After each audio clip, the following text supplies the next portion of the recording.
Morning. There comes a time in one's life when you realise some things have to change.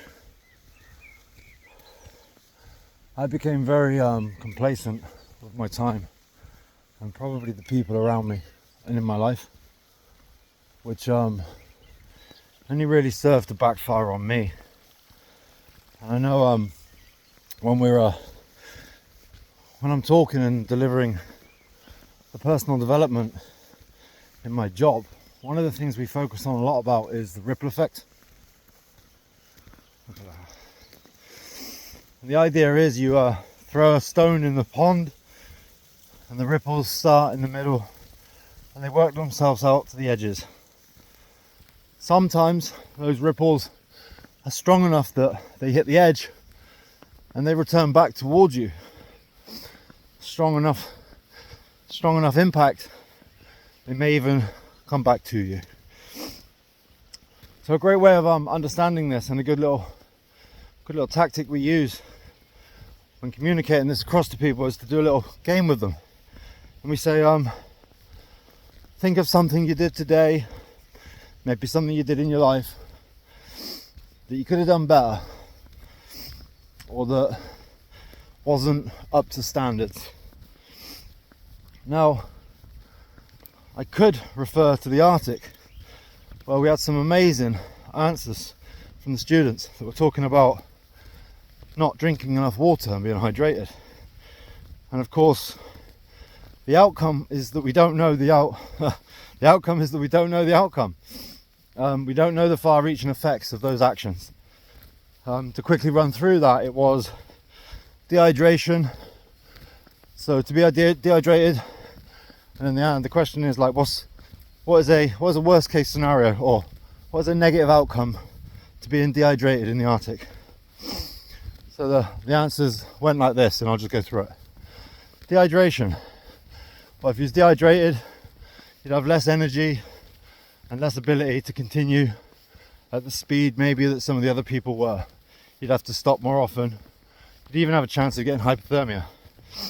Okay, so if you was more dehydrated and you started to feel a little bit hypothermic, what's the worst possible outcome of that? So another student would answer, well, the worst possible outcome of something like that happening is that everybody else has to stand around and wait while you're being attended to. And say, yeah, very well, what's the worst possible outcome of that? And then the answer goes on, and I'll just carry on.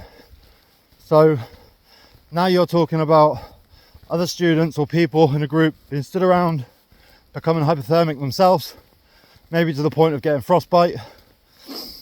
Worst case scenario of that.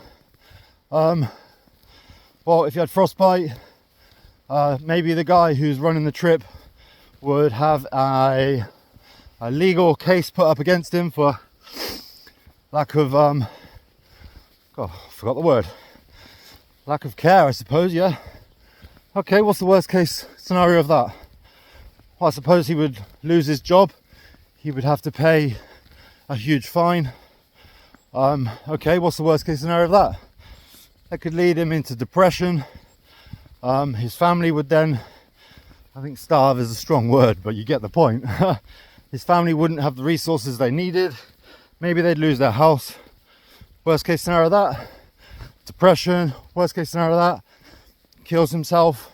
Worst case scenario of that, I don't need to go on, it's quite obvious. We don't know the impact and the far-reaching implications of our choices when we make them. Something as simple as not drinking enough water on an expedition. Now I could reverse this just quickly and go on about my own little situation yesterday or the day before about the bear. So what's something you didn't do right? I didn't prepare accordingly. Okay, well, what's the worst situation of that? Well, because I didn't prepare accordingly, I didn't have the resources or the protection I needed from wild animals. Okay, what was the worst case from that?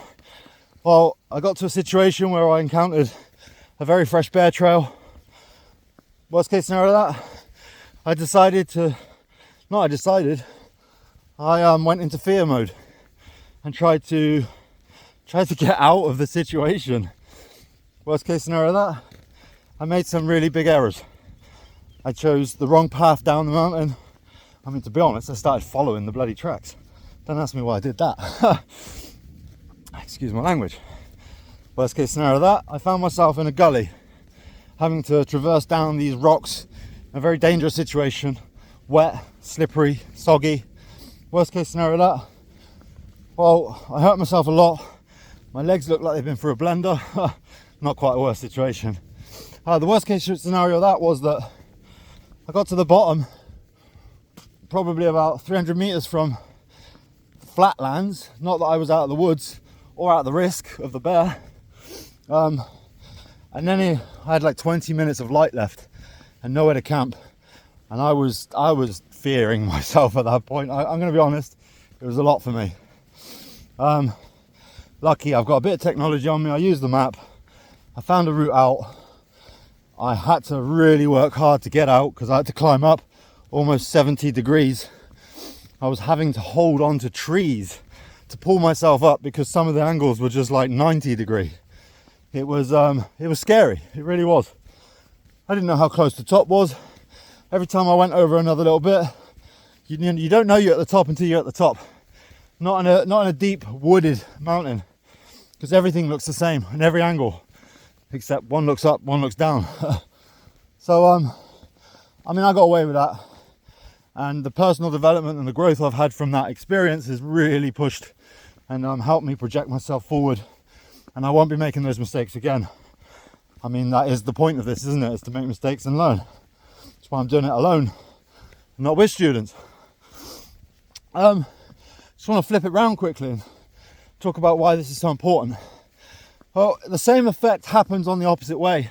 When we talk about these ripple effects, what we're actually talking about is what are the far-reaching implications. So on its head, what's something good I did? Okay, well, that's harder. Telling people what I did good is not easy. Let me refer to what the students used, because it was a great outcome. So what did you do good today? I stopped and I helped the people when they fell over in the snow. I helped them get up again. Okay, well, what's the best outcome to that? Well, because I helped him, he felt more confident. He felt like he had friends, so he persisted and he pushed on a lot more.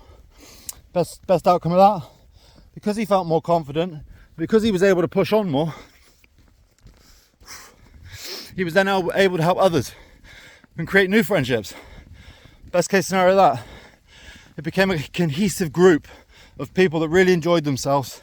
Best scenario of that, well, because we were in a cohesive group, we managed to push through to the top of Tankavara Hill, ISO Tankavara.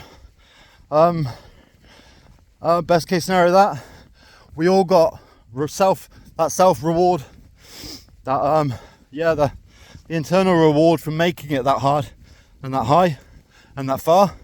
They got to take pictures of Russia, of Norway, of Finland. So best case scenario of that, I go home, share the photos. Best case scenario of that, I'm not going to carry on, but you get the point. We really need to be thinking about the choices we make in life. And that doesn't mean overthinking to the point where you make no choice at all, or you don't take any action, because no action is almost as bad as the wrong action. Maybe. Gotta be. It gotta be in your own personal life anyway, but maybe not in the far-reaching idea of spreading those effects to other people. So what I'm trying to say in this long-winded, maybe convoluted message is that we each need to really be thinking about positive actions and positive things we can do with others. Tiny little behaviors, tiny little gifts and gems, tiny little helpful things. Again, my words aren't coming to me right this second, because you don't know the implications of a good act. Acts of service make people happy. Acts of service can be compounded, not just by yourself, but again by the people that you're doing it with. I think, again, just to shorten the message now at this point, it's let's what I've learned on my trip is that there needs to be more acts of service. Although I believe I gave and give a lot, there can be more. And I don't need to worry about the implications and the far-reaching implications or the outcome to my actions. All I need to worry about, or not worry, all I need to do is act and be of service. And that's the message I want to give to the world.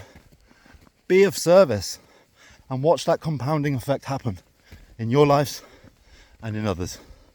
One of my favorite quotes, monkey see, monkey do.